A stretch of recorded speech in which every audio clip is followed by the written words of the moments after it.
Hey everybody, welcome into the show. Hope you're all doing well. It's a Thursday. All the NHL teams, all the Canadian NHL teams, I should add, have started their respective seasons. We saw all the matchups last night. Gonna dive into all that today. Also had some signings. A coach signed, a big defenseman, a contract that I love that we'll get into. Also gonna talk about the salary cap and what's happening there. It's some stupid stuff around the league. Major League Baseball playoffs. We have one DS series left, with the Diamondbacks and the Astros advancing. So we'll talk about those games and why Bryce Harper is my favorite. I've always been a fan, but I'm even a bigger fan today, and I'm rooting for him to continue doing what he's doing. We got a Thursday nighter tonight in the NFL, Chiefs Broncos. We'll talk about that line. And something I talked about yesterday that I thought was a smart idea for UFC 294 came to fruition. So I'll take my victory lap towards the tail end of the program. But to start off, it was a night of hockey. And as I've said before, the first couple weeks of the NHL season are rough. The hockey's bad, the decision making's bad, the goaltending is bad. And we saw a lot of that last night across the league. Oddly enough, the best goaltending thus far has been the Chicago Blackhawks. Both their goaltenders have been phenomenal. One win, one loss, but they kept them in both games. I don't think that'll continue all year, but it's funny how the season starts out that way.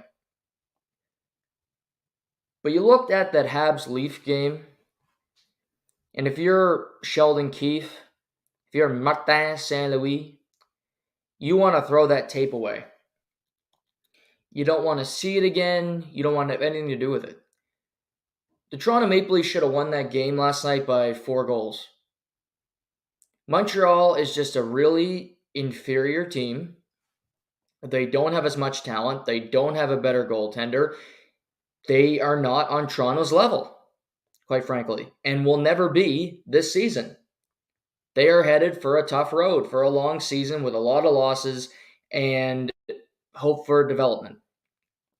But yet, in the book of Noah, which is the book that everybody should read and that I follow sometimes, Montreal kind of won the game last night because the only goal that wasn't allowed was on a video review.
Sorry about that, everybody. Internet bounced me out, which is happening more and more, which is frustrating, but we are back. As I was saying, you want to throw the tape away from last night's game. And to me, if you don't have the video review, Montreal actually wins the game, which I hate video review. I don't think it proves anything. Cole Caulfield, it's stupid, but I can't change it because why? It's working so well, so why change it now? But nevertheless, Toronto gets the win, but if you think about it, they played horrible, and Montreal really should have won the game, and they gave up 2 goals in the last 5 minutes. So what can you take from it? Well, For the Toronto Maple Leafs, I give their best players credit for coming out and playing from the start. Austin Matthews, obviously, with the hat trick, getting to 300 career goals. John Tavares with 3 assists. William Nylander was present. Their best players showed up when they had to. And that's not always been there for the Toronto Maple Leafs, in particular early in seasons. They start slow. They did play bad hockey. TJ Brody looked like he had about 25 beer before he started the game because he was awful. He was the worst player on the ice, maybe of either team. But their best players looked motivated. They played well.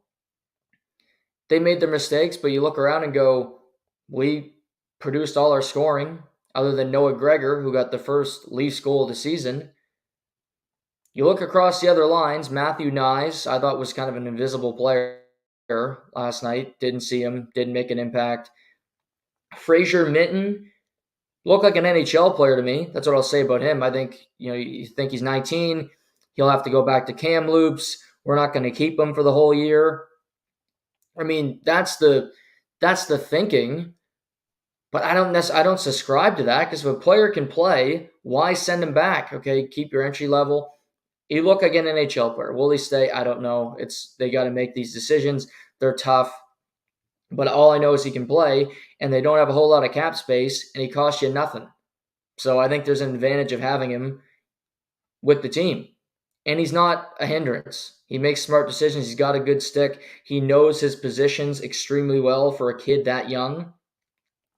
And I think he can help Matthew Nyes in development and just being more aware and being around the puck and being in smarter situations offensively and defensively. But what I loved, you go through the game, both teams playing poorly. Samsonov can't make a save to save his life. Jake Allen lets in about 3 goals that he'll want back. Here's the approach that I took and what I appreciated last night from the Toronto Maple Leafs. I don't know if this is the GM.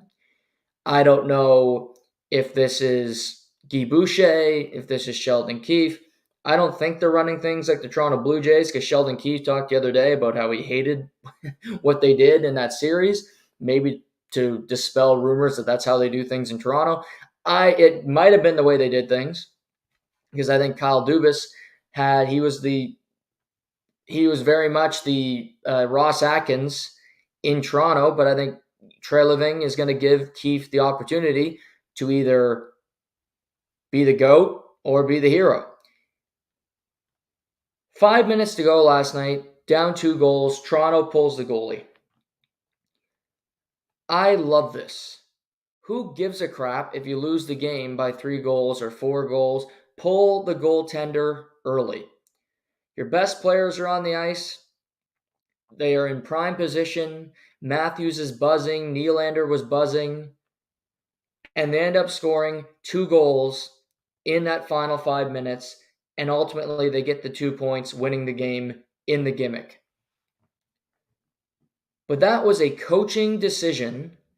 That was a systematic and a structural change that this team made. We are going to play aggressive. We are going to take chances. It's not formulaic. And it paid off. And they could have failed last night. I still would have applauded them for it because it's the right thing to do. In the regular season, in particular, but in most situations, when you are the more talented team, which Toronto will be more games than not this season, there might be in the top 6 forwards, 3 teams that have more talent than them. 3. That's it. So when you're in the position where you can put 6 players on the ice, why don't you? They should have done it more often. Guy Boucher behind the bench, drawing up plays. They looked like they knew what they were doing. This wasn't, okay, I'm going to pull the goalie and I have to be worried. Or I have to look up and find Dubas and make sure it's okay. This was, I'm doing it. I don't care. We need the 2 points. We might not deserve the 2 points, but we're going to get them tonight by hook or by crook. It was a new way of doing things. And they should continue to do it all year. Now, you hope you're not down goals late in the game, but when you are, do this. Take the chance. Have that opportunity. Loved every part of it.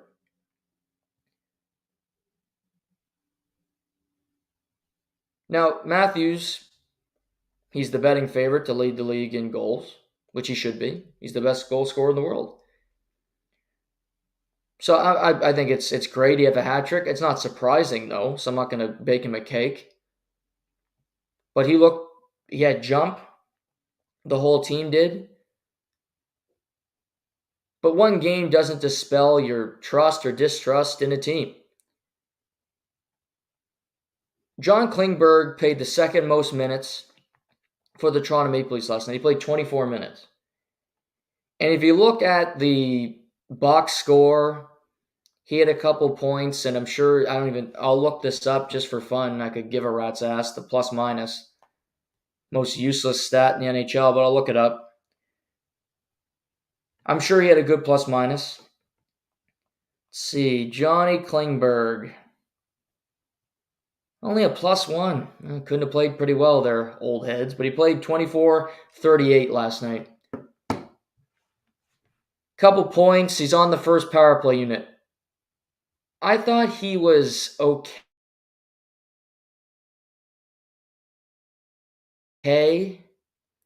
And if I'm a Leaf fan, that's who I'm watching over the next 10 to 15 games. You're going to win a lot of games. You play the Blackhawks on Monday, who stink. You're going to roll through, and you're going to win a lot of games this year. You're going to win your division. It's going to be a good season. So what I'd recommend when you know you have a good team, look for certain guys and see what they can be for your team into the future. What is John Klingberg? Can he provide a service on this team? Can he play 24 minutes a night and have our team win games night in, night out? It's a lot of minutes. How does Morgan Rielly deal with the fact that he's now second fiddle? Because he is. Can Liljegren play minutes? Can TJ Brodie find his game? He was horrible in the postseason last year, horrible in game one. Looked old, looked slow, looked indecisive. He was great when he was great. He hasn't been in a hot minute here. It's one game, but I'm dating it back to last year. So Klingberg's my focus for the Toronto Maple Leafs. I thought last night I'd give him a B for his first game as a Maple Leaf. More people give him a higher grade. I'm a tough grader. Because I know he can put up points. I know he can pass the puck. I saw him do it. But can you be adequate defensively? Because it's not a defense that is filled with guys that are excellent defending. And if TJ Brodie can't, then it's a really weak defense when it comes to just avoiding opportunities for the opposition. For Montreal, you got a point in a game that you kind of should have won, but then you also, it's a weird one because you shouldn't have won the game because you played like shit. But then if it wasn't for a stupid video review, you would have won the game. So that's a bit of a mind fuck there. Cole Caulfield looked great for me. When I watched Montreal in the preseason, he always shined. He played well. He should have had 2 goals last night. Best player on the ice for Montreal, for me, and this is a big deal for them, was Kirby Dach. Thought he played fantastic last night. He was all over the puck. Made smart that he had a couple steals where they put him in good positions to score. Every big moment he was on the ice. I believe they put him in the gimmick. I did not watch the shootout because it's not something I do. But I'm going to look up his minutes here. Kirby Dach. He played 21 minutes. +2. There you go. But to me, he popped. He was smart. To me, he was their best player. I also thought Matheson played really well for Montreal on the back end. He played nearly 27 minutes. He was out there a ton. But for Montreal this year, can Kirby Dach take a step? he hasn't had a team believe in him so far in his young career. That's part of the problem. Chicago never gave him a chance to develop because they never wanted him to develop because they knew they were cratering and they were going the opposite way. He was drafted to the wrong team at the wrong time. Well, he's got nothing but opportunity in Montreal to succeed because this team has no expectations. And if he can be a horse to drive them in the right direction, that's going to be a great thing for Kirby Dach. He's got the body, he's got the frame, he's got everything you'd want to be a successful NHL player. And I think he can be. But for night one for him, that was a step in the right direction. He played well, he played smart. Good on Kirby Dach. But ultimately, the Leafs get the win 6-5. Leafs' next game is Saturday night against the Minnesota Wild. Which is interesting. Minnesota opens up their season tonight at home against the Florida Panthers. Then Minnesota will travel to Toronto. Montreal Canadiens' next game is Saturday night as they welcome Connor Bedard to Centre Bell for the home opener. Connor Bedard's tour around the NHL, Game 2 last night in Boston on TNT, another nationally televised game, gets his first NHL goal. Nice little give and go play. Finds the puck behind the net, wrap around, sneaks it behind Linus Ullmark. Chicago ultimately ends up losing the game. Chicago also loses Taylor Hall for a couple weeks after he took a big hit from his former teammate, Brandon Carlo. So that's a tough break for the team and for Bedard. Bedard's playing with Taylor Hall and Ryan Donato. Chicago is the team with the least amount of depth in the NHL. You could argue they lose their second best forward, and now Bedard will get a new line mate, and it's just his third career NHL game. But he's already fitting in. I talked about it yesterday, but he gets his first goal last night. He gets his first minor penalty, and of course it's Brad Marchand who draws the penalty. But he looks comfortable. He's fitting in. He's not afraid of the physicality. He took a couple hits last night. We've seen some vitriol across the league as well. Jason Dickinson got into a fight in center ice. Ryan Reeves and Arbor Jackeye. Good on Jackeye for taking that fight with Ryan Reeves. He's a big piece of work too. He's not afraid to throw the lumber. But Connor Bedard in Montreal Saturday night, in Toronto on Monday. But the kid's good. 2 points in 2 games. For Boston, I watched some of that game. It's hard to gauge because you play in Chicago. They're on a back-to-back. Ullmark played well, I'll say that. Coming off of an incredible season where he won the Vezina Trophy. Marchand looked motivated. Pasternak ends up with 2 goals. So he had a very good start to the season. They're going to have their problems.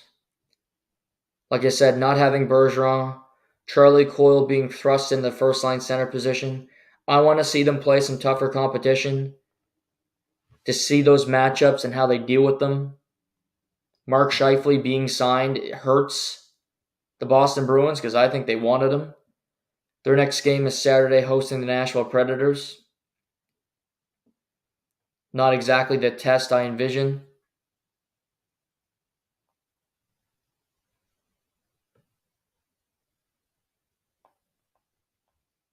They head out west next week. They have a pretty easy start to the season. But they got a good squad there. They still have Pasternak, still have Marchand, Carlos healthy, McAvoy. We'll see what happens down the line with the Boston Bruins. I didn't talk about this in the Leaf game, but Samsonov was awful again. He did not play well in the preseason. Didn't play well last night. That goal by Yelenen, that fifth goal he allowed, I don't know how he allows that to go in. The angle that it got by him, just absurd. That has to be a save every time.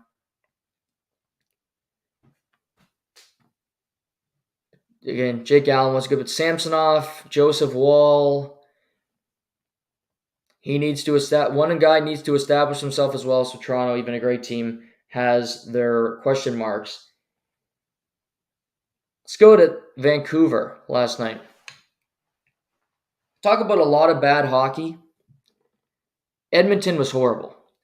They get smoked 8-1 by the Vancouver Canucks.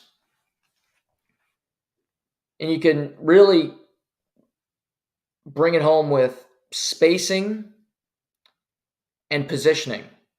Two big reasons why Edmonton lost last night. You can always look at goaltending in 8-1 game, which sure. But Connor Garland, you might have been in bed at this point, but I watched the first two periods. Connor Garland is behind the defenseman, but the defenseman's in perfect position to just not get in front of the puck. Just get in front of it. Put a knee in front. Put your body in front of the puck, and this play cannot happen. Pedersen does this saucer pass, but it's not exactly a pass that can't be stopped. Defenseman takes the stupid approach, tries to use hand-eye coordination, knock it down, doesn't. Ends up on Bedard's stick, tape to tape. He goes top shelf. So hot start for him. Brock Besser, he's left on an island. He's got the best shot on the Vancouver Canucks. Sure, let's leave him open by himself. The winger or the defense don't decide to gap up. He has a wide open look. First two goals of the game, I don't put on Jack Campbell. And I've been critical of Jack Campbell and I think it's fair, but those two goals, not his fault. You go through the rest of them, well, he only allowed 4 because Stuart Skinner came in the game and he was no better. They both allowed 4 goals on 16 shots. Woof.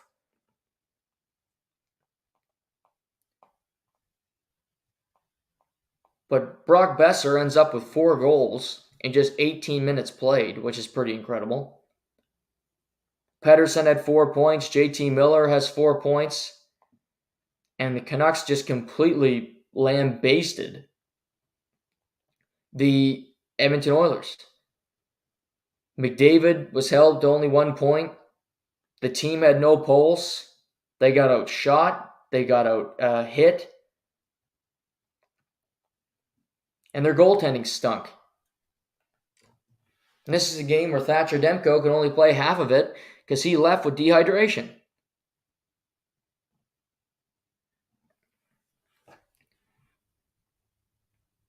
I'm not worried about McDavid, Draisaitl. They're the 2 best players in the league. If you're an Edmonton Oilers fan, you are right to be concerned with the goaltending position in Edmonton. Because both guys, to me, lack confidence. Both guys have fallen flat in big moments.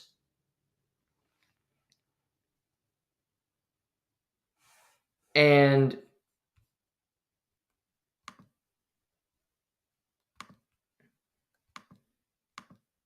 it was just, both guys just don't seem to be able to grab the net. Want to grab the net. Be the guy. It's Demko in Vancouver, and you know it. They expected Jack Campbell to be the guy when they gave him $5 million a year.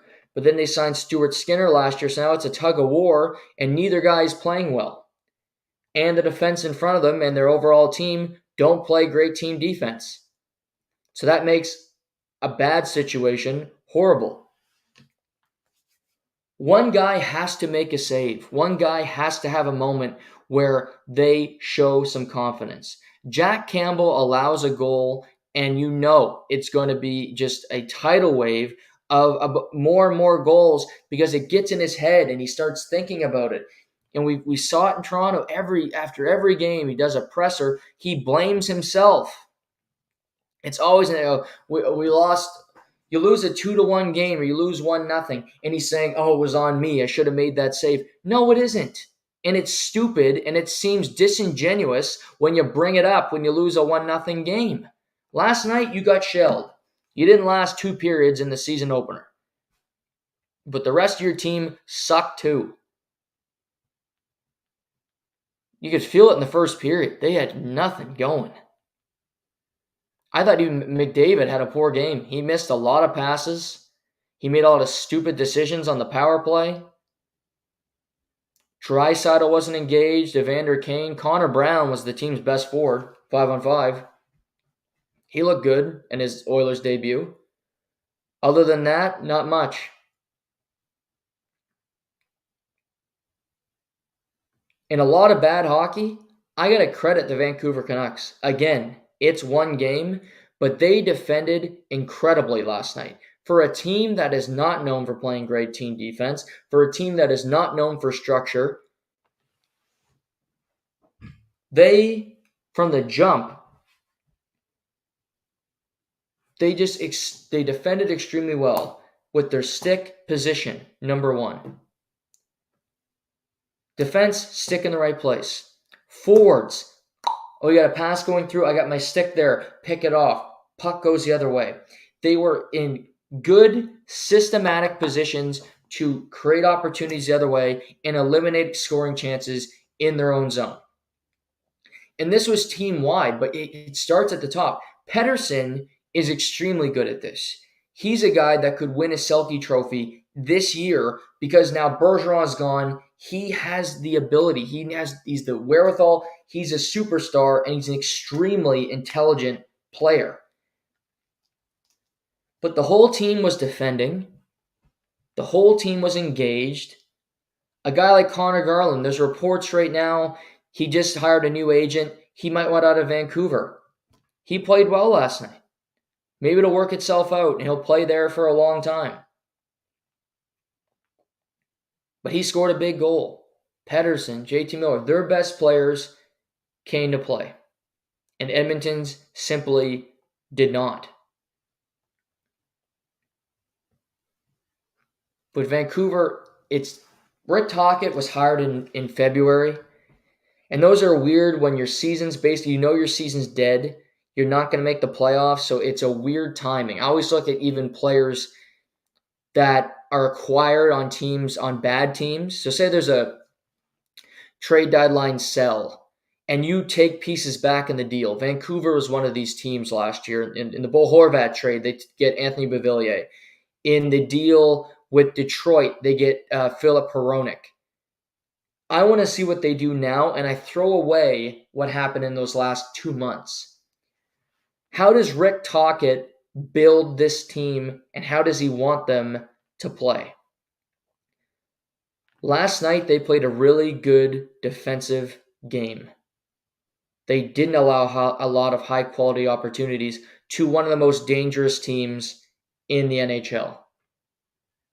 They checked. They were in good position. That needs to continue throughout the whole year. You need to build on that, and that needs to be your standard game in and game out. But all you can look at is one game to this point. I thought that team played extremely well fundamentally. So credit to the Canucks. Another nightcap. Flames beat the Jets. Connor Hellebuyck did not have a good night. 4 goals on 21 shots. First game since the signing. Andrew Mangiapane ends up with a pair of goals.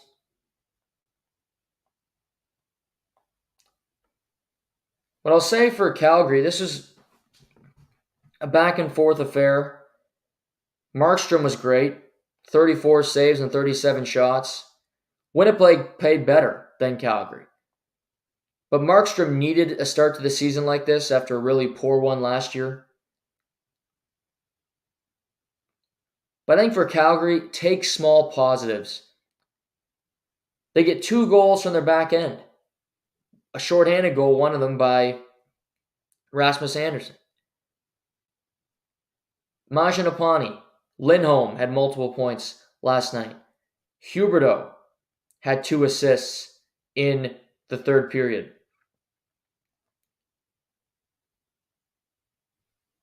Calgary had an emotional moment when Chris Snow's family dropped the puck to start the season. This team has some work to do, absolutely. And they have injuries, which makes it tougher.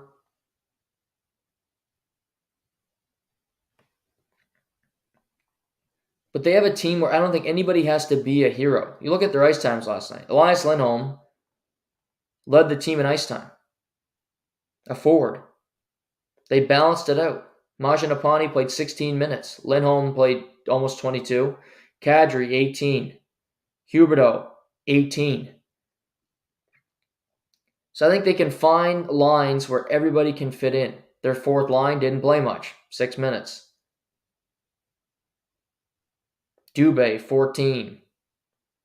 Rasmus Anderson, 21. So they have a team full of solid players.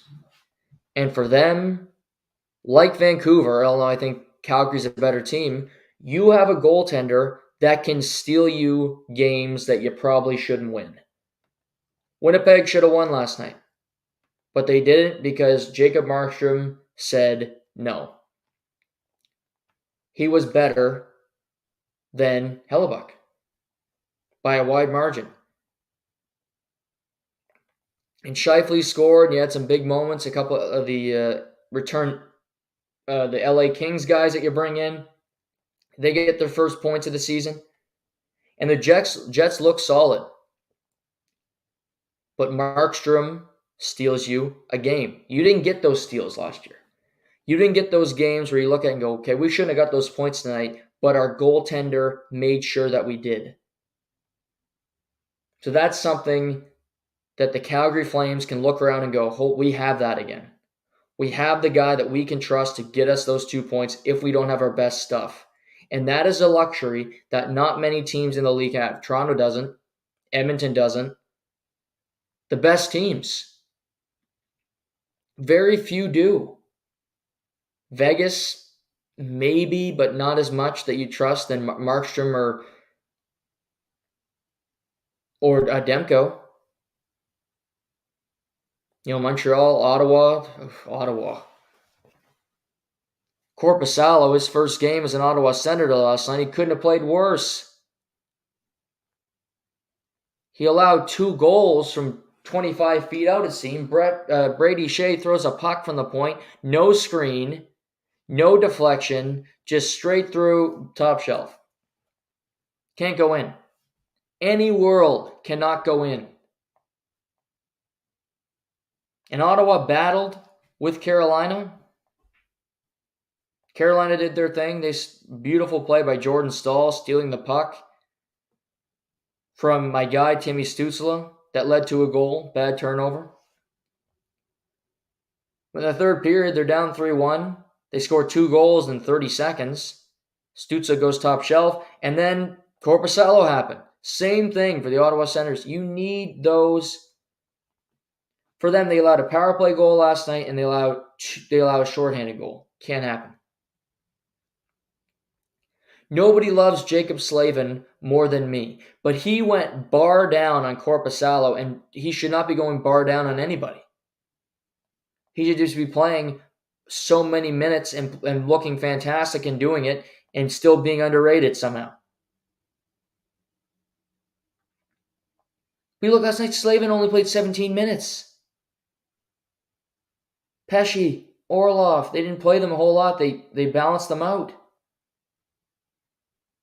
Bunting played more minutes than Slavin, for Christ's sake. He scored a goal.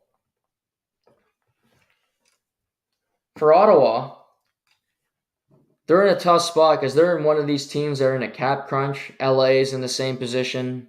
Ottawa and the Edmonton Oilers ultimately were last night as well, where they had to dress 11 forwards and 6 defensemen because you don't have the salary cap money to bring anybody up because of the way it works.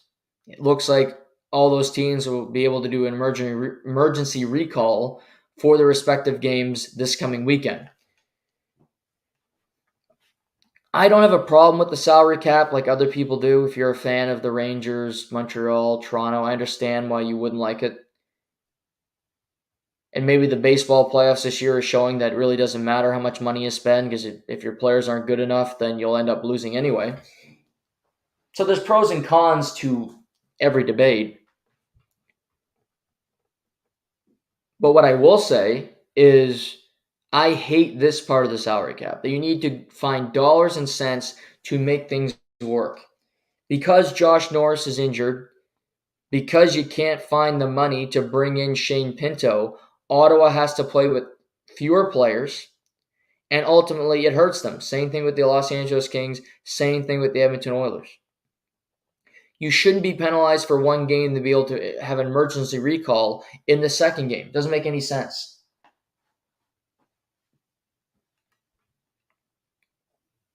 The fact that Ottawa is in this predicament with Shane Pinto, you could look at Pierre Dorian and go, that's your fault, which to a point it is. He knows the salary cap. He knows what he has to do. He didn't have to give out the certain contracts that he did. Maybe don't give that extra million to Travis Hamonic and you give it to Shane Pinto. That seems like a smarter decision to me, but again, that takes some brain, so maybe he couldn't figure that out. But you missed a game with Pinto last night. He hasn't had a training camp. It continues to drag on. It's October 12th. When's he going to return? When's he going to be available? Could he play Saturday afternoon in their home opener? Sure. Here's the problem. They're going to have to make a trade to make it work. And Matthew Joseph is the name floating around. He was great again last night. He had 2 points. He's their best penalty killer. He's ferocious on the puck. He hits a goal, and then he sets up Parker Kelly with a beautiful feed for a shorty. So losing Matthew Joseph to bring in a player, your team shouldn't have to do that. Same thing with the Maple Leafs. They had to trade Sam Lafferty. It's stupid. You shouldn't have to trade Sam Lafferty and make your team worse to make it to the salary cap. You should have some wiggle room, have some kind of flexibility.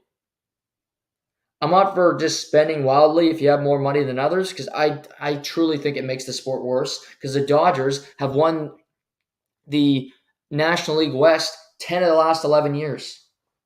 I don't want that. I want some parity. I want to see some different things happen. But that's the situation that they're in. You don't have room. You don't have options. You're low on players. Zach McEwen's hurt, so he can't play.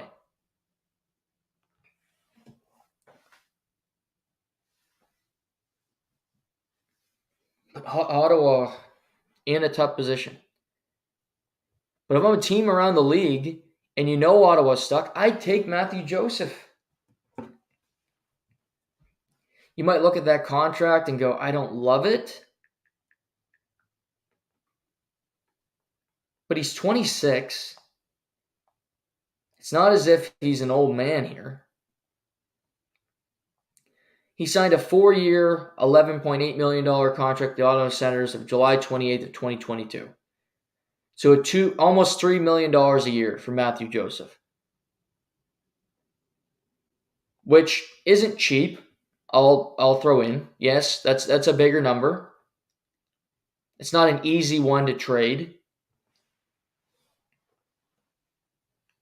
But he's a good player. And he provides some depth.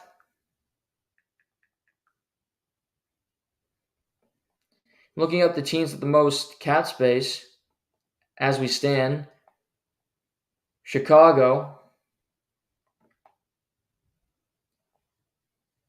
they have $11 million in cap space. Anaheim, the teams you expect. Buffalo with $8 million in cap space. That would be an interesting fit. Same division, so likely something you don't want to do. Nashville, Arizona, Detroit again, Columbus, Seattle. Seattle has they don't have enough.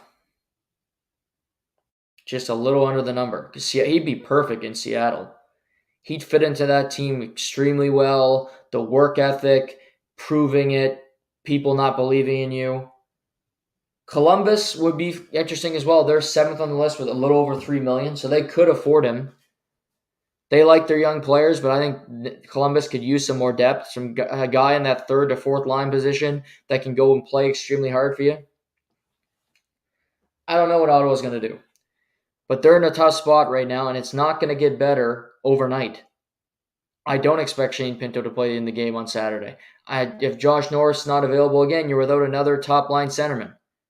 Thankfully, you have Philly, who are not a good team, who are tanking. Even if they're not saying they're tanking, they're tanking.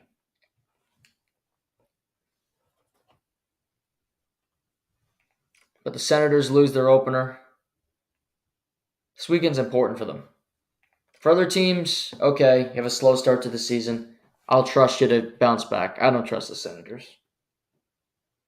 Get some wins this weekend. Final game of the night, Los Angeles, Colorado. Colorado looked good. To nobody's surprise. LA looked fine too. That was a good game. You could argue Colorado won because their goaltending was better, which it was. But I mean, Nathan McKinnon, Kale McCarr, and Mikko Rantanen. That's why you win the game. Your best players were your best players. Rantanen had 4 points, McCarr had 2, McKinnon had 3. Rest of the group falls in. Drouin played 17 minutes. I thought he played pretty well. His first game with the new team did take a minor penalty. But I thought he looked solid with his debut with his former teammate, Nathan McKinnon. But this team does have some depth. They do have some good pieces.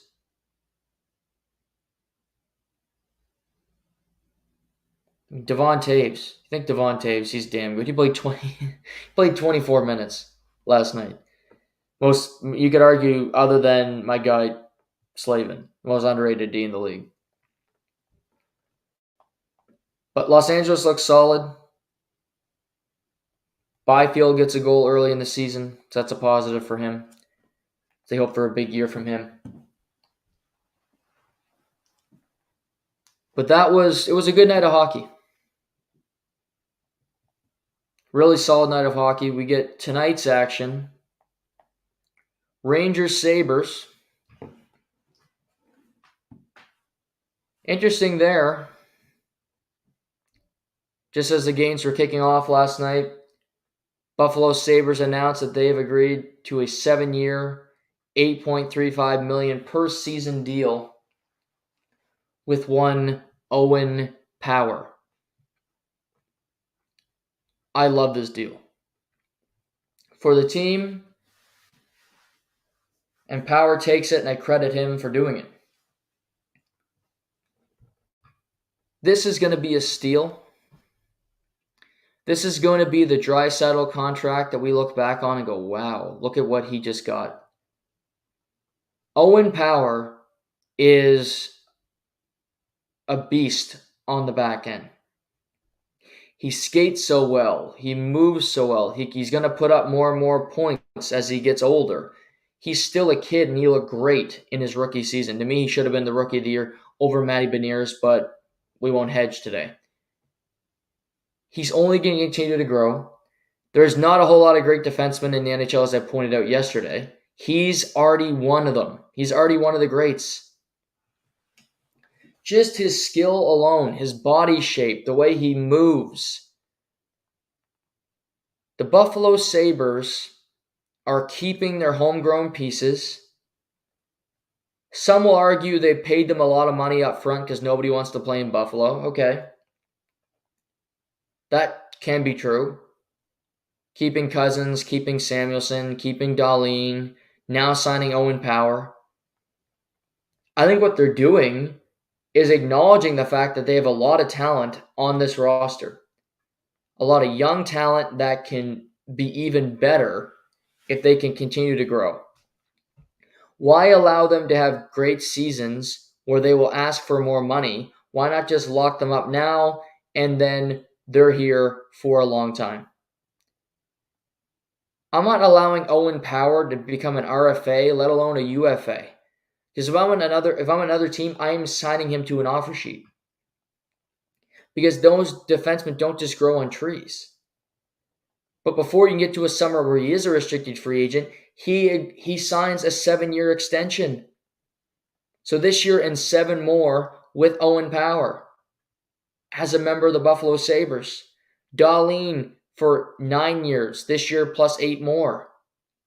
Cousins, 7 seasons. Samuelson for 6 more seasons. You got guys locked up. Tage Thompson, the star of stars, the superstar of this team, locked up long term. Does this team still need to find some more talent? Do they need to have a better back end, potentially, a couple guys? Yes. Zach Benson, their first-round pick, made the team this year. Their 2023 first-round pick. He's starting the season with the NHL. That's a big deal. Maybe he's going to be a player, another guy you throw into the mix with all these young guys. 2 young goalies, Ukko-Pekka Luukkonen and Devin Levi. They're young, but they're ascending. Buffalo has not made the playoffs in nearly 15 years. It's a joke. But in the mix of this rebuild, they have found a lot of talent. Is it their year to push through? I don't think they make the playoffs this year. But I applaud Kevin Adams for keeping his people in-house. Because they have a hell of a team. And there's not a contract that they signed, other than maybe the Samuelson deal, that I don't like. This Power deal, love it. But you look at this team. Thompson locked up long-term. Skinner locked up long-term. Tuck locked up long-term. Cousins. J.J. Peterka's not signed yet, but again, he should be getting a top 6 role in this team. Benson, first-round pick on an entry level. Middlestat, Greenway, Peyton Krebs. The weakness of this team, their top 4 are Power, Jokiharju, Dahlin, Samuelson. Great. Clifton, Eric Johnson, meh. Up front, can Casey Middlestat continue? He had a solid season last year.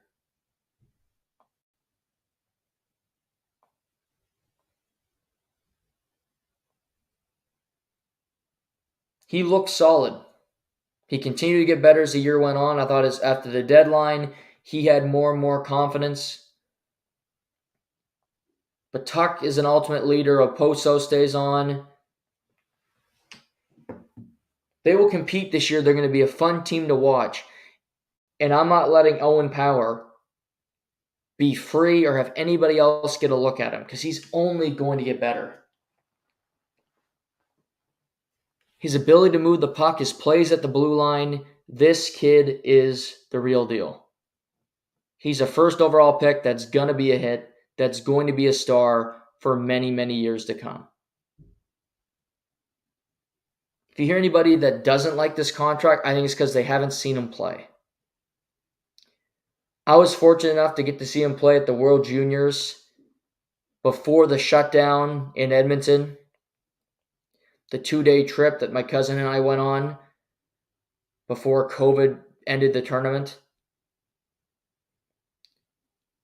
He had a hat trick and he had 6 points in the first game for Team Canada. And he was by far their best player. It won't be too long before he's competing with Dahlin for the best defenseman on this team because of his abilities and all that he brings to the table. But I love the extension for the Buffalo Sabres. But they'll play the Rangers tonight, the Rangers who are polarizing to me. Flyers at the Blue Jackets. Adam Fantilli will make his NHL debut. Philly and Columbus, who made a couple of deals in the offseason. Provorov's now a member of the Columbus Blue Jackets. Atkinson was obviously a Columbus Blue Jacket way back when. So Fantilli will make his home debut for the Blue Jackets, teams that have had some history in the Metropolitan Division. Detroit in New Jersey tonight, fresh off Lindy Ruff getting his extension. St. Louis and Dallas. So I mentioned Florida and Minnesota. Florida will be without some players. But you have Bobrovsky, Matthew Tkachuk. They'll have some defensemen out, but Florida, after getting to the Stanley Cup final, back on the ice against the Minnesota Wild. Kraken get their second game of the year against the Predators, both teams coming off losses on Tuesday. And a nightcap, the Vegas Golden Knights playing the San Jose Sharks. Another couple pieces of news. Todd McClellan, Los Angeles Kings head coach, signed a one-year extension with the teams we signed for this year and next. So he's another coach that was going to be a free agent after this year, but he gets another season. Lindy Ruff signed. So now it's just DJ Smith and Rod Brind'Amour, who are the coaches who are walking the plank without a contract after this season. Rod Brind'Amour has never brought it up, and I don't think he will because he's an ultimate professional.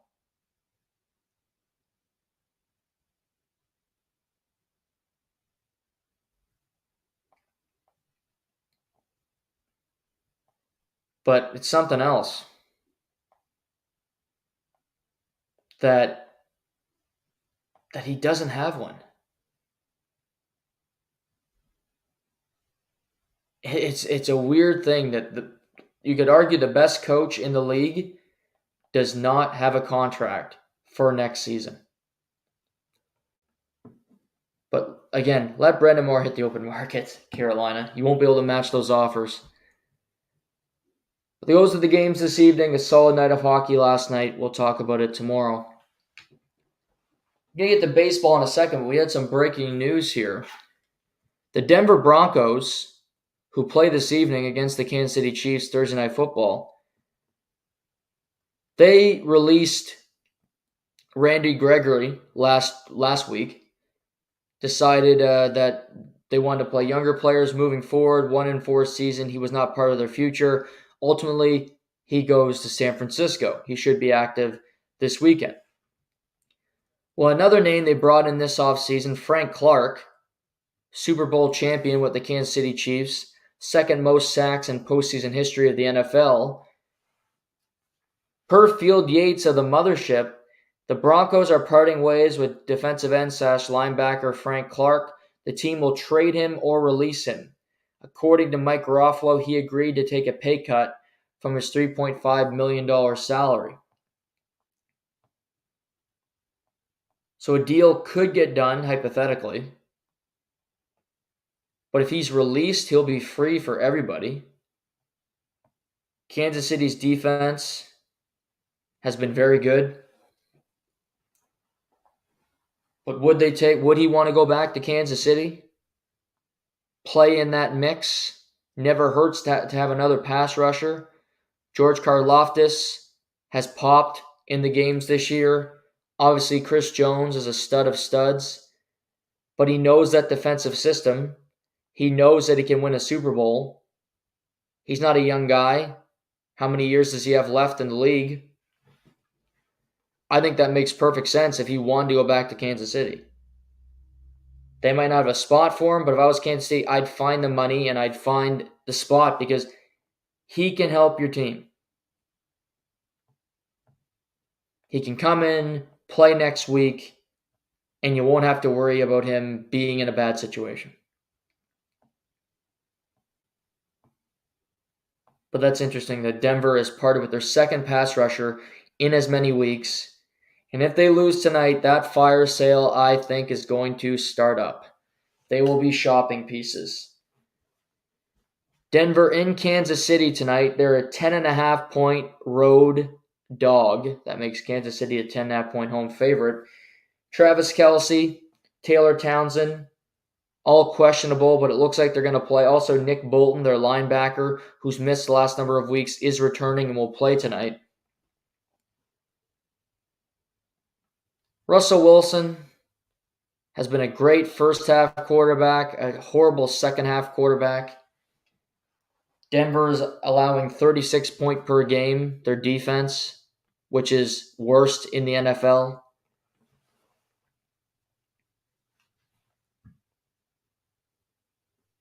I don't know where this goes for the Denver Broncos. They're not going to win this game. It is a divisional game, so you'd like to think Denver can cover, but it's in Arrowhead. I read this morning that it looks like Taylor Swift's going to be attending this game, so my God, maybe that gives the boost to the Chiefs. Maybe that makes them more confident, makes everybody more excited that she will be there to watch them play, watch her man catch passes after injuring his ankle last week.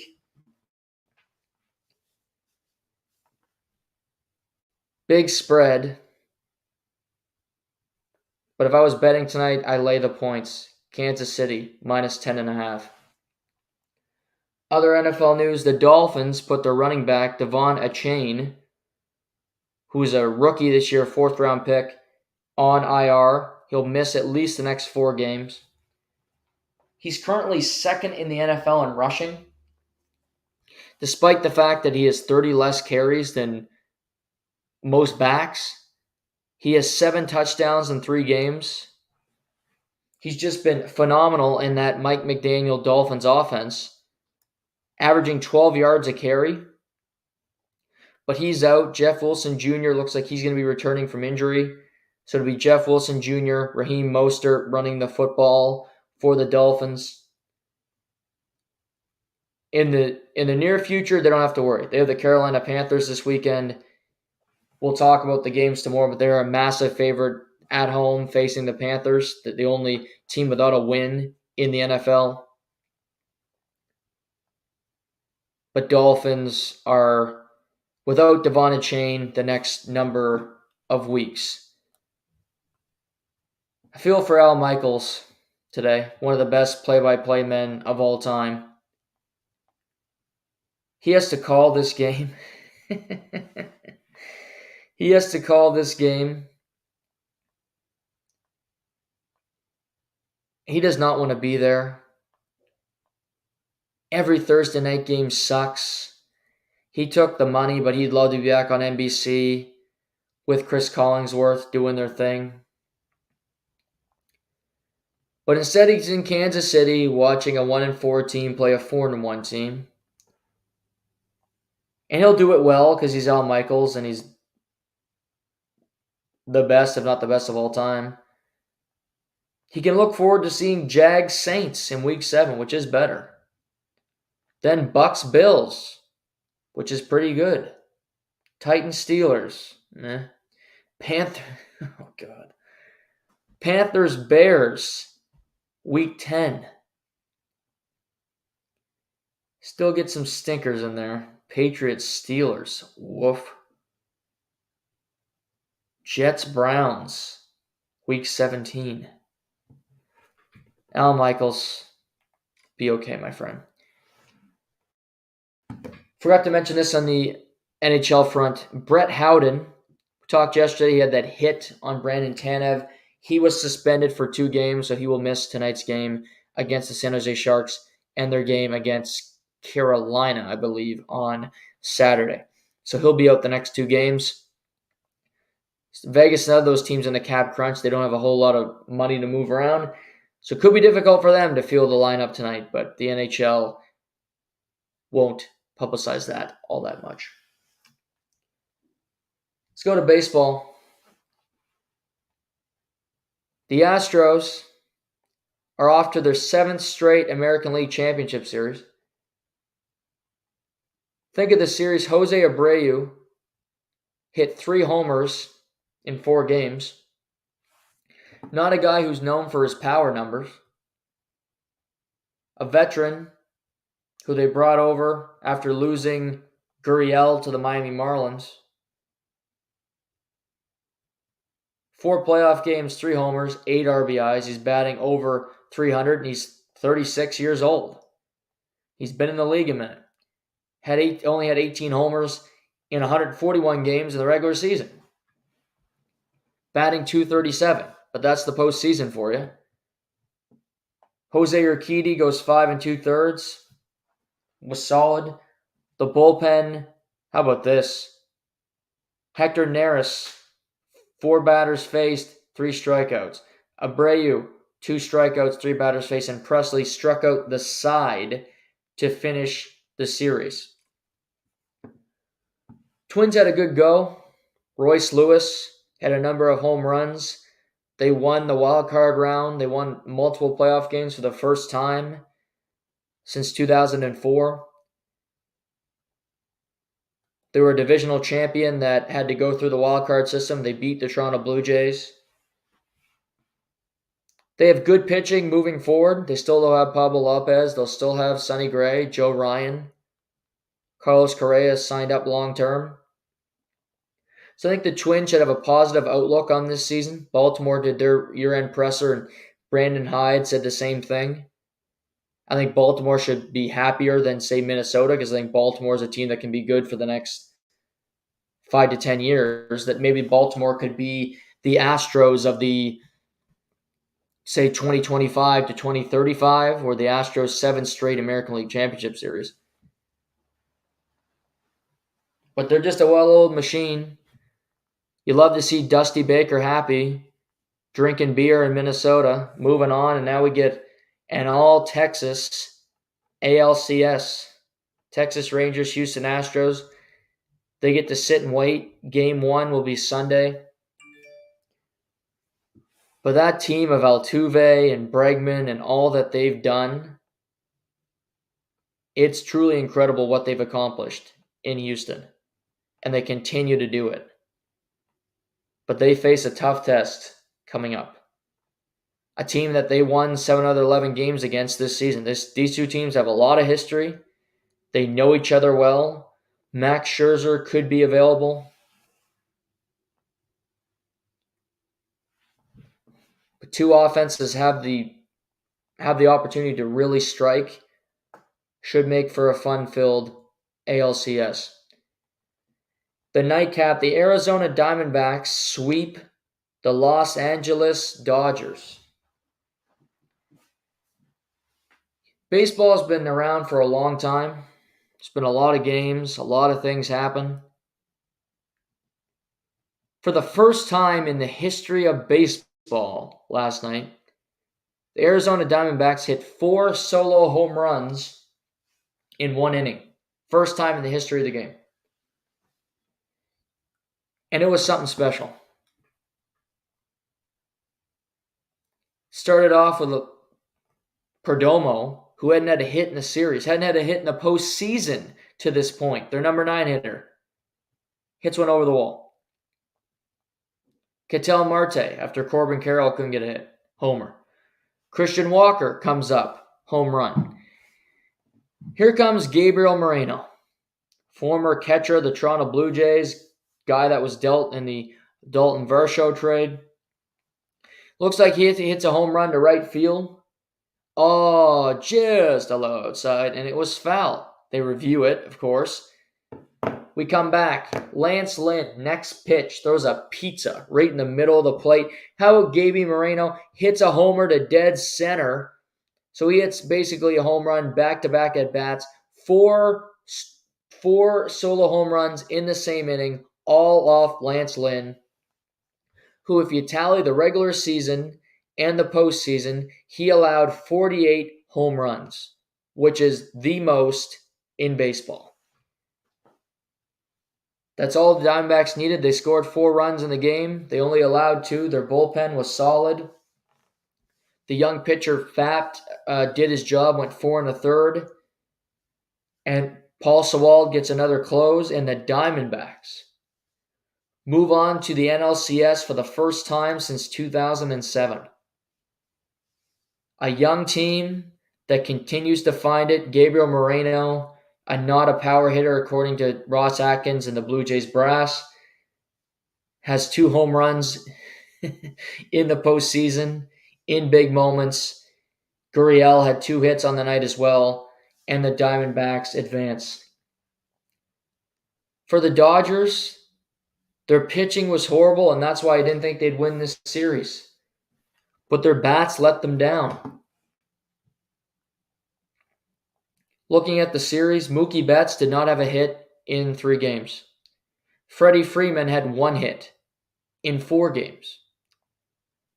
JD Martinez batted .200.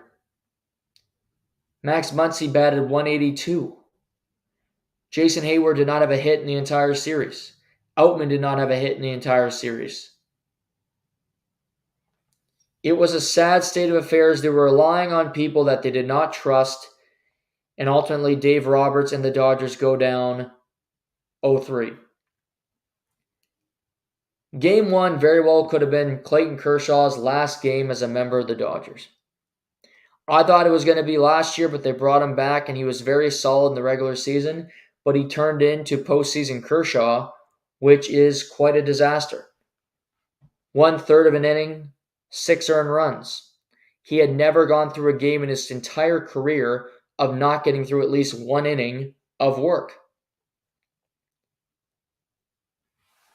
At his age, I think he'll continue to play baseball because he still can.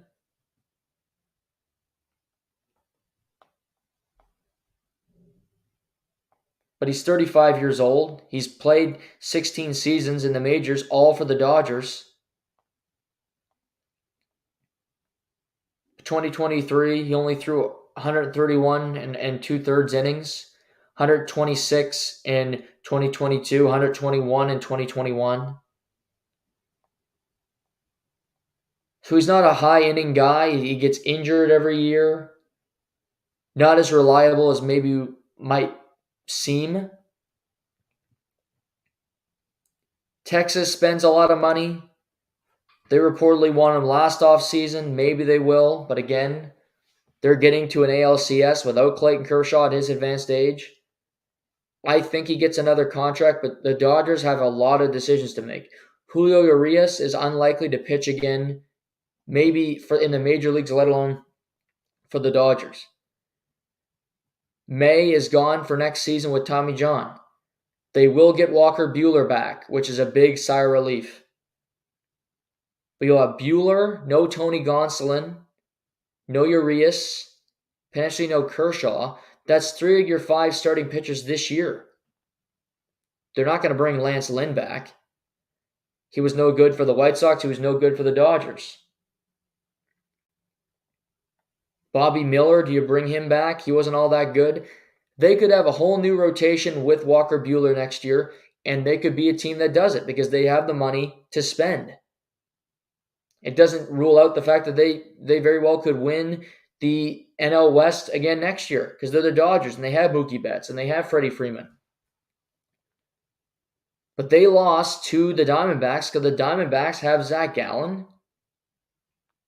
They have Merrill Kelly, and their bullpen outplayed the Dodgers' bullpen. And rookies like Corbin Carroll, Christian Walker, Gabriel Moreno were better in big spots than the veterans of the Dodgers. It's not a surprise they lose this series if you look at their pitching. It is, to me, it hurts. It will hurt the Dodgers the way they lost this series. They were never in it. They were really slapped around from the moment go. And the Diamondbacks get to sit and wait and see what happens in the next series. Braves Phillies, Game 3 yesterday, Citizens Bank Park. Bryce Elder versus Aaron Nola.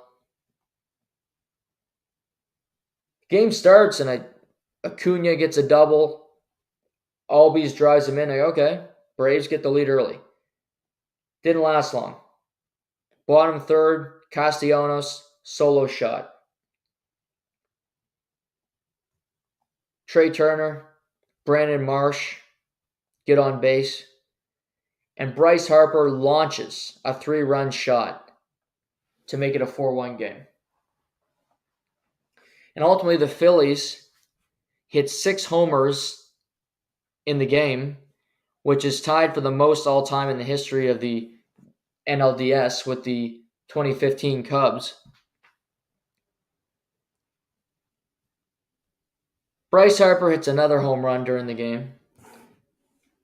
Harris almost made the play in center field, but he didn't. And Bryce Harper gives him a stare down. He stared down Orlando Arcia after his first, who's a shortstop, and he gives a glare to Harris in center after his second. I love Bryce Harper. People hate him on Twitter. Chris Bassett of the Blue Jays is bashing him. People are saying he's classless. That's not what you do. Throw a ball at him. Okay. This is personality. This is what sports is, and not everybody is meant to be a great sportsman. Sometimes you show people up because you flat out can. Bryce Harper is one of the best players of his generation. Went first overall, and he's been worth it. He's been that good.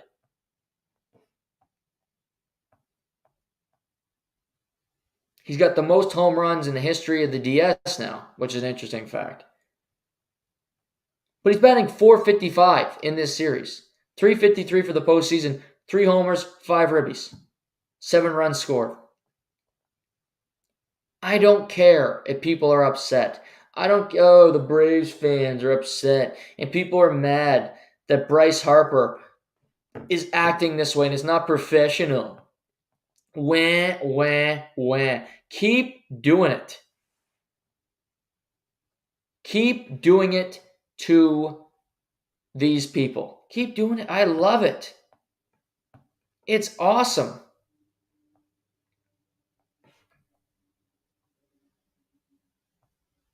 He's a content machine. He's got interesting fashion. He doesn't do it the way you'd want him to do it. And now he has the Phillies up 2-1. He is the leader of the team, the emotional voice. And he sets the tone, and this team comes to play every time they're out there.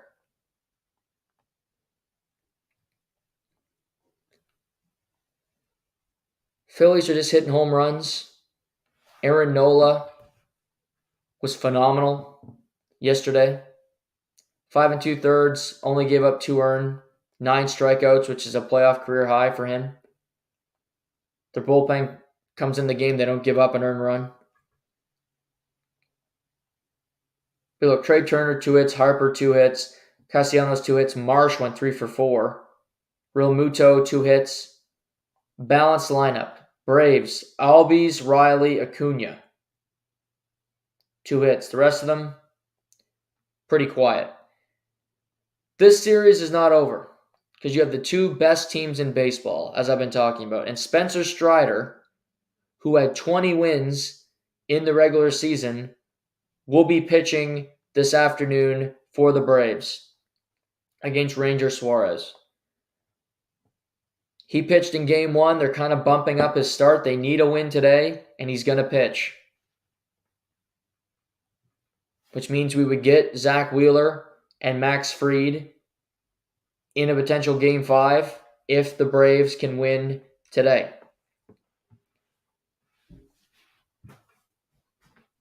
Braves are obviously in a must-win situation. The Phillies won this series last year in 4 games, closing it out in Philadelphia.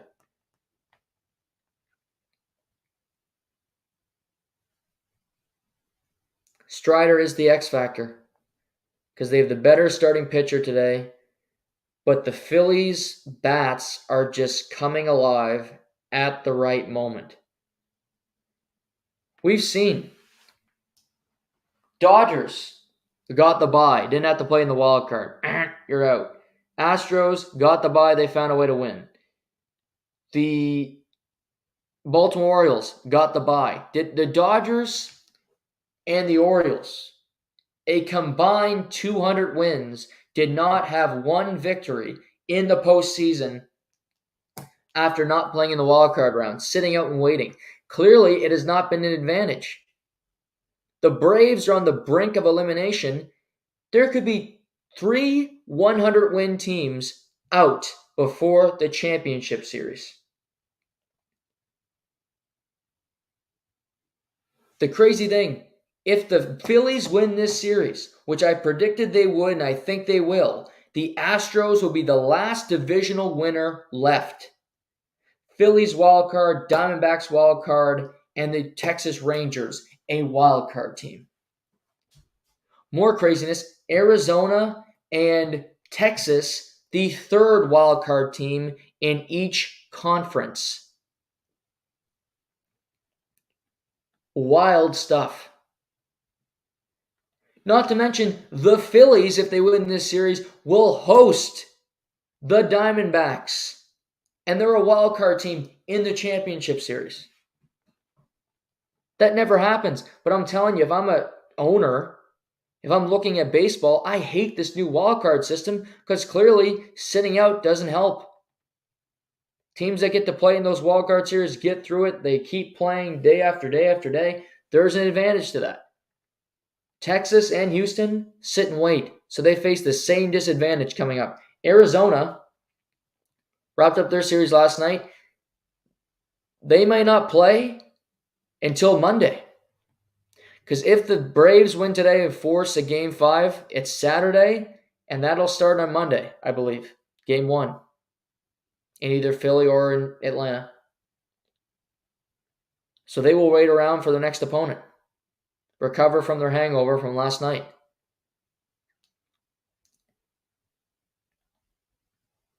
I predicted the Phillies. Their pitching's been good. Acuna's been awesome. Albies has been awesome for the Braves. Ozuna has been solid. The bottom end of their lineup has not been delivering like the Phillies has. They're getting more contributions.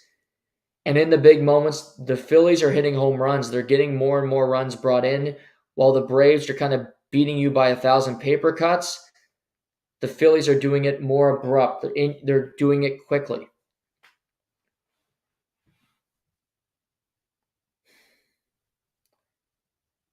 I still think the Phillies win this series, but maybe they'll have to do it in Atlanta.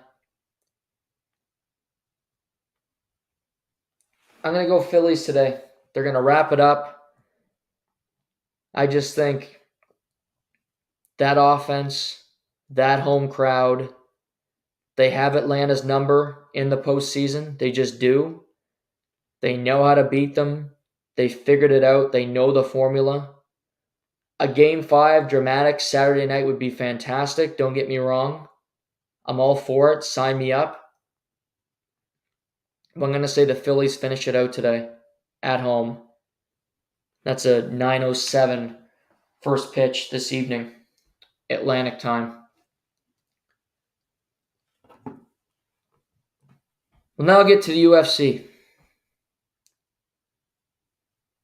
We talked yesterday about UFC 294 in Abu Dhabi. About how Charles Oliveira got a nasty cut while sparring. He had to withdraw from the fight. Alexander Volkanovski took the fight on 10 days' notice, looking to become a 2-division champion. Well, we learned Monday that Paulo Costa had surgery 2 weeks ago. Then we learned he had surgery again this week, and he's going to need a third surgery on that elbow. So he's got a pretty serious injury. And the doctors pulled him from the fight with Khamzat Chimaev. So that's the co-main event. Big fight, 185 pounds. Need a replacement. I thought Kamaru Usman's waiting in the wings. There's no real fight that makes sense for him at 170 pounds. Israel Adesanya is no longer the champion at 185. He said he wouldn't fight him. They wouldn't fight each other because they're both African. Little do we know, Dana White comes out tomorrow afternoon and says, Kamaru Usman indeed will be fighting Khamzat Chimaev. Not Jared Cannonier, not anybody else. Kamaru versus Khamzat in less than 2 weeks in Abu Dhabi, co-main event of UFC 294. This is Kamaru's first fight at 185 pounds in the UFC. I mentioned he used to wrestle at 184 pounds. This is not foreign to him. Interesting matchup between two really good grapplers, two wrestlers, guys that are not afraid to go to the ground. To me, this is a better fight than the original. This is a better fight than Costa and Chimaev, just like the main event. Volkanovski and Islam is a better fight than Islam and Charles. This event got better with craziness that you had to change the main event and the co-main event less than 2 weeks before the actual show. Not to mention, Dana White comes out and goes, the winner of Kamaru and Chimaev will fight Sean Strickland next for the 185-pound title. So this is a number one contender fight. The winner gets Strickland in 2024. No wonder Usman took the fight. Love the stakes. Love that he talked about it. Doesn't mean it's going to happen because he said back in July that the Dricus du Plessis Robert Whittaker winner will be the number one contender for Izzy down the line. Although he did give Dricus the chance, but Dricus did not take the fight in September. So now you look at it and go 185 pounds. Do we see Adesanya versus du Plessis? Do they fight just not for the belt? A grudge match? Two guys that don't like each other over their African heritage and it got really personal. Will they fight without a belt on the line? I think that sells. I think that does well. It could be the main event of a pay-per-view. You could book it as a number one contender fight in 2024 if you want to do that. But I'm sure Dricus is not happy today in South Africa. I'm sure he's pissed off that he thought you beat Robert Whittaker, the second best middleweight of his generation, and you're not getting a chance to fight for the belt. Khamzat Chimaev, who hasn't fought since last September, sitting on his hands, will get one fight, and if he can win it, he will get the next shot. Or Kamaru Usman, who was not even in your division 5 seconds ago, will get the next title opportunity. I wonder if they offered Dricus the fight. I doubt he would have took it, but maybe they did. Dustin Poirier reportedly was offered the fight at 155 pounds to fight Islam. He said yes, but they ultimately went with Volkanovski. They offered the fight to Justin Gaethje, but he said he couldn't make weight in time. I also think it's smart for him to see who's champion. He'll get the next guy because Gaethje's on a roll. He still sells. He's the most entertaining fighter in the UFC. So he doesn't have to worry about his spot. He is going to be fine moving forward. But this card is absolutely bananas that it's all changed and you have all these different things happen a little over a week out. But that's MMA for you. Craziness happens. Not to mention USADA, which is the company that tests for steroids, been partnered with the UFC for a long time. They announced yesterday that Conor McGregor is indeed back in the pool, but that USADA's relationship with the UFC is ending effective January 1st, 2024. USADA made some very nasty comments about the UFC, saying that they think their relationship is ending because they would not let Conor McGregor fight without 6 months of being back tested for steroids. Which I don't have a problem with, because if any sport that you shouldn't be taking steroids is fighting. Somebody's doing steroids, somebody's not. You go in and fight a human being, you can really hurt somebody. It's like men fighting transgender women. It doesn't make any sense. You're going to crack somebody's skull. We see this happen when they transition. Something can really happen. You could make the same argument with steroids. So I don't think this is a great thing for the UFC. I think it's a bad thing. I don't need more guys taking steroids. The fighting's great already. Conor McGregor had a nasty injury.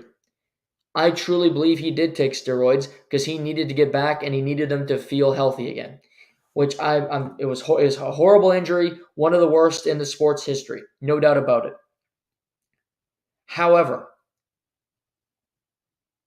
take your cycle, take your roids, and move on. Come back, have your 6 months, go through it, and move on. Now, I don't think he'll have to. He'll be in the pool until January, which is, it's October now, so November, December. So that's basically 2 months. I think the UFC will book his next fight with Michael Chandler early 2024. I don't think they're going to wait for UFC 300. I think it's stupid to have Conor McGregor fight on a big UFC 300 card because he sells out anything. You don't need him on UFC 300. Put Volkanovski or put the future stars on that one. Put Sean O'Malley. Have Sean O'Malley defend his title on that card against Cheeto or whoever the hell it might be. Sean Strickland defending at UFC 300 against Khamzat Chimaev.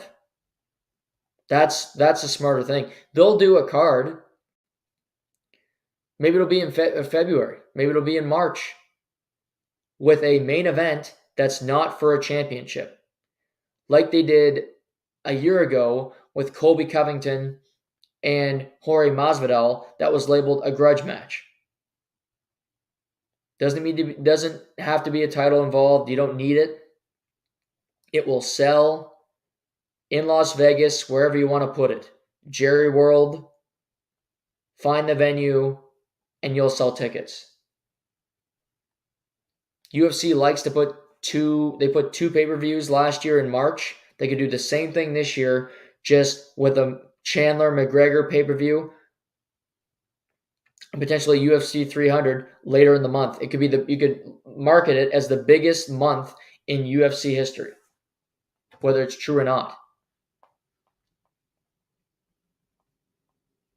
But I hate the fact that USADA is gone because it keeps the UFC accountable and it doesn't let them bullshit their way out of people using steroids or allow them back in without the proper testing. That's a big deal to me. Might not be to some people, it is to me. But that's the UFC update. Got an event this weekend at the Apex, UFC 294, next Saturday afternoon. Hockey slate tonight, Thursday Night Football, Braves, Phillies. Tomorrow on the program, we will preview this weekend's games in the NFL. We'll talk about the betting lines. We'll look ahead to some college football. React to anything that happens tonight as well. So enjoy the rest of your Thursday. Thank you for hanging out. Thank you for the support. Talk to you tomorrow. Just to the point.